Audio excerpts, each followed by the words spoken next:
ভক্তি কি শুধুই প্রার্থনার মাধ্যমে প্রকাশ পায়? ভগবান কি শুধুই পুজোর পাথরের মূর্তি? বন্ধুত্ব কি শুধুই সমান সামাজিক অবস্থান, ধন বা প্রতিপত্তির ভিত্তিতে গড়ে ওঠে? আজ আমি আপনাদের সামনে তুলে ধরছি এমন এক গল্প যা সময়, সমাজ, শ্রেণী, অর্থ সব কিছুকে ছাপিয়ে গিয়ে চিরন্তন হয়ে উঠেছে। একটি বন্ধুত্বের গল্প, কিন্তু কোনো সাধারণ বন্ধুত্ব নয়। এটি এক রাজা ও এক দরিদ্র ব্রাহ্মণের নিঃস্বার্থ ভালোবাসার গল্প।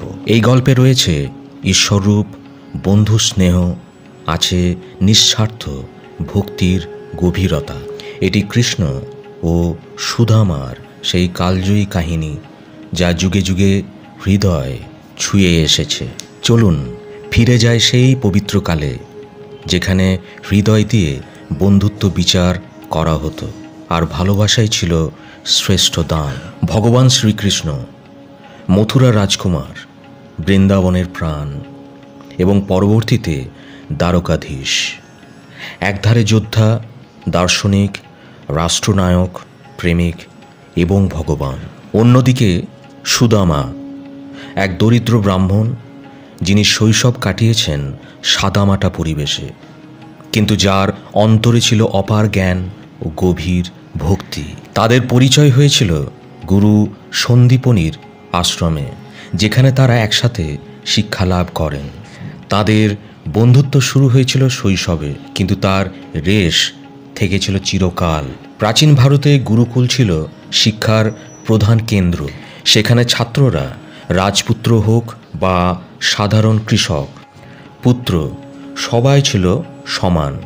গুরু সন্দীপনীর আশ্রম ছিল সেই রকম এক পবিত্র স্থান যেখানে কৃষ্ণ ও সুদামা একসাথে আশ্রম জীবন যাপন করতেন। তারা একসাথে পড়তেন, খেলতেন, গুরু সেবায় অংশ নিতেন। এই সময়ে তাদের বন্ধুত্ব গড়ে ওঠে এমনভাবে যেন একে অপরের আত্মার সঙ্গে। একটি বিখ্যাত ঘটনা আছে।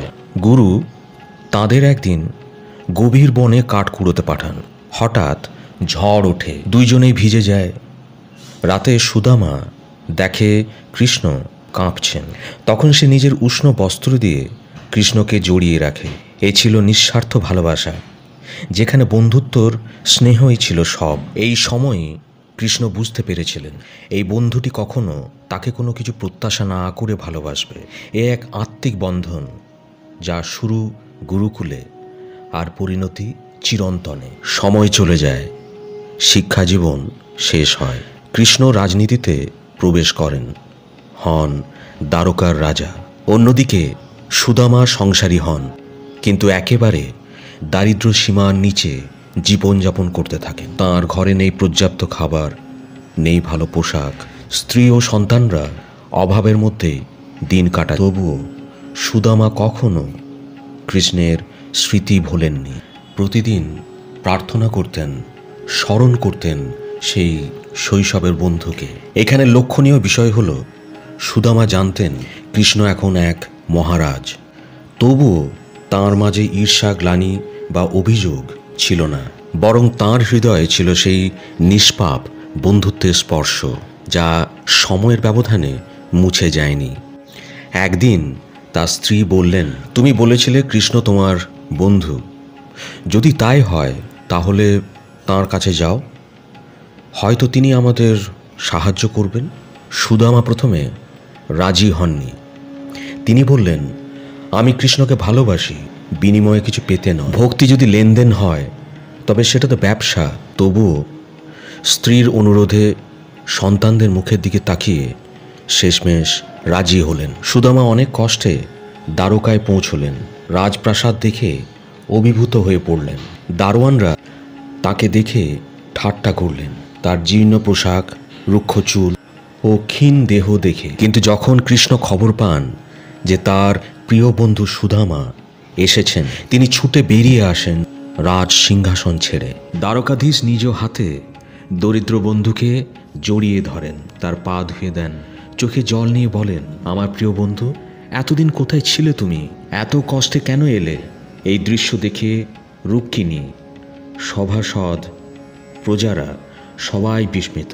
দ্বারকার রাজা এক দরিদ্র ব্রাহ্মণকে এমনভাবে বরণ করছেন এ যেন ঈশ্বর নিজেই তার ভক্তকে বরণ করছেন। সুদামা সংকোচে কৃষ্ণকে সেই সামান্য চিড়ে দিলেন।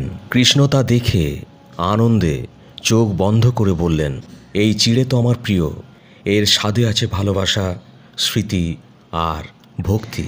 তিনি একবার খান, আবার খান, তৃতীয়বার খেতে গেলে রুক্মিণী ঠেকিয়ে দেন, কারণ তিনি জানতেন প্রত্যেক গ্রাসের সাথে কৃষ্ণ তার কৃপা বর্ষণ করছেন। এই অনাবদ্য আতিথেয়তা, এই ভালোবাসা, এই বন্ধুত্ব, ইতিহাসে এমন উদাহরণ বিরল।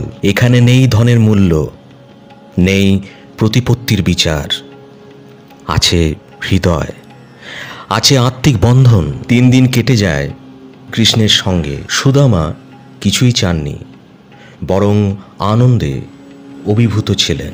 বিদায় নিয়ে বাড়ি ফেরার সময় ভাবছিলেন, কিছুই চাইনি, তবুও কৃষ্ণ এত ভালোবাসা দিলেন, এই ভালোবাসাই তো আমার সবচেয়ে বড় প্রাপ্তি। কিন্তু যখন তিনি নিজের গ্রামে পৌঁছলেন, দেখলেন তার ভাঙা কুঁড়ে ঘর আর নেই।